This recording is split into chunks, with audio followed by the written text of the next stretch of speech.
What's up, investors? It's the Russian dude. Today let's talk about very interesting and unfamiliar for many people topic, the Buffett Indicator. What does it mean? What does it show? And are we in trouble? Because according to Buffett's indicator, right now the markets are extremely overpriced, which historically meant a soon correction or maybe even a recession. Long story short, Buffett Indicator, created obviously by Warren Buffett himself, it basically shows the ratio between the total stock market capitalization and the American GDP. You take stock market capitalization divided by GDP and you get a number. If this number is less than 0.7, the stock market is considered to be undervalued. If the number is between 0.9 and 1, the market is fairly valued. But if the ratio exceeds 1.2, then the stock market is considered to be overvalued. As you can see, extremely simple ratio, extremely simple to understand formula. What is not that simple is that at the moment of recording this video, the Buffett's indicator literally reached its all-time high numbers, reaching approximately 2 or 200%, meaning that the stock market of the US twice exceeds its entire GDP. This is not surprising because at the same time the average PE ratio across the stock market is also way above average right now, but this does not diminish the problem that we are right now is an extremely overvalued market, overheated market if you want to call it like this, which means that inevitably sooner or later there will be a correction or a recession which might be triggered naturally or it might just happen unexpectedly out of nowhere. But for now, also what does help the stock market is it's a little bit better seasonality, because the very first half of 2024 the S&P 500 rose approximately 14.5%. This was the 15th best start of the year for the S&P 500 in the last 96 years.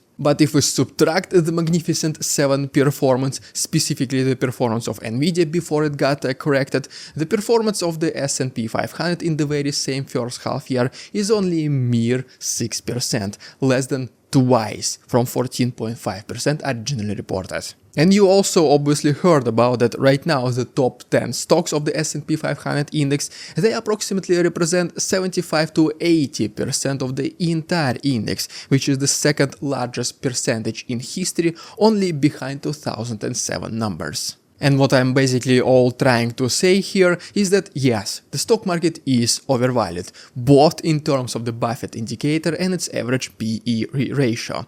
The combination of just a very few companies representing a very big portion of the entire index is also very concerning, because as you already saw it in the past, their performance either upwards or downwards can also influence the market as a whole.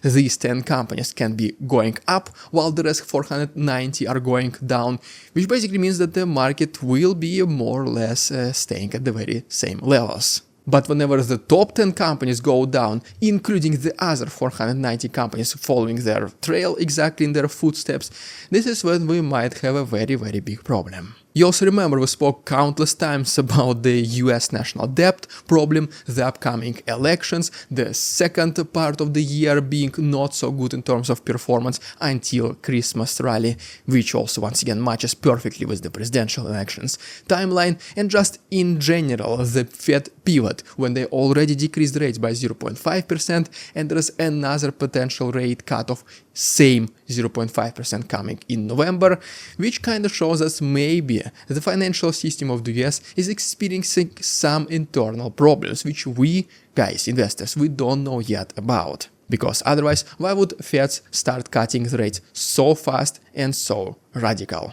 But coming back to the original statement of this video, yes, the Buffett indicator shows extreme overvaluation of the stock market, which basically means the higher it is valued, the more overheated the market, the more severe are the corrections, are the recessions. We are only waiting for a trigger to start this downfall, which once again can be anything between something as obvious as Fed pivot or some black swan events, which obviously nobody can predict. So guys, let's keep a close eye on this situation. I will be here to make reports on as situation develops.